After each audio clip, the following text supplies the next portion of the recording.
અંકલેશ્વર નગરપાલિકાના વહીવટમાં લાંચ રૂશ્વત અને સત્તાના દુરુપયોગના ગંભીર આક્ષેપો સાથેની એક કથિત ઓડિયો ક્લિપ સોશિયલ મીડિયામાં વાયરલ થતા સમગ્ર ભરૂચ જિલ્લાના રાજકારણમાં ભારે ગરમાવો વ્યાપી ગયો છે।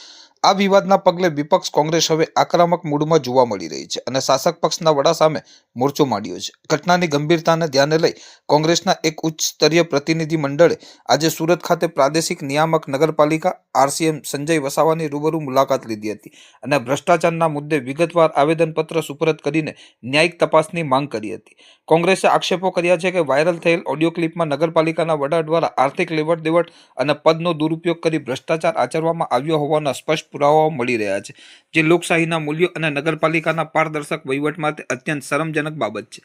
આ પ્રતિનિધિ મંડળમાં કોંગ્રેસના અગ્રણી નેતા સંદીપ માંગરોલા, શેરખાન પઠાણ, નગરપાલિકાના સભ્ય રફીક ઝઘડિયાવાલા, બખ્તિયાર પઠાણ અને શકીલ અક્કુજી સહિત અન્ય પદાધિકારીઓ મોટી સંખ્યામાં જોડાયા હતા। નેતાઓએ આક્રોશ વ્યક્ત કરતા જણાવ્યું હતું કે નગરપાલિકા પ્રજાના ટેક્સના પૈસાથી ચાલતી સંસ્થા છે અને ત્યાં ભ્રષ્ટાચારને કોઈ સ્થાન હોવું જોઈએ નહીં। જો જવાબદાર હોદ્દેદારો જ આવી ગેરરીતિમાં સંડોવાયેલા હોય તો પ્રજાના વહીવટ પરથી વિશ્વાસ ઉઠી જાય છે। કોંગ્રેસ રજૂ કરેલ આવેદનપત્રમાં મુખ્ય માંગણી કરવામાં આવી છે કે આ સમગ્ર ઓડિયો ક્લિપની તટસ્થ અને ઊંડાણપૂર્વક તપાસ કરવામાં આવે અને જ્યાં સુધી તપાસ પૂર્ણ ન થાય ત્યાં સુધી નગરપાલિકાના વડાને તાત્કાલિક અસરથી તેમના પદ પરથી દૂર કરવામાં આવે અથવા તેઓ સ્વેચ્છાએ રાજીનામું આપે।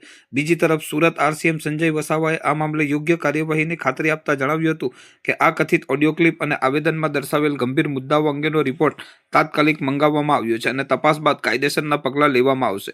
કોંગ્રેસે અંતમાં ચીમકી ઉચ્ચારી છે કે જો આગામી દિવસોમાં ભ્રષ્ટાચારના આ મામલે કોઈ સંતોષકારક કાર્યવાહી નહીં થાય તો તેઓ ગાંધી ચિંધ્યા માર્ગે આંદોલન કરી કાનૂની લડતને વધુ તેજ બનાવશે।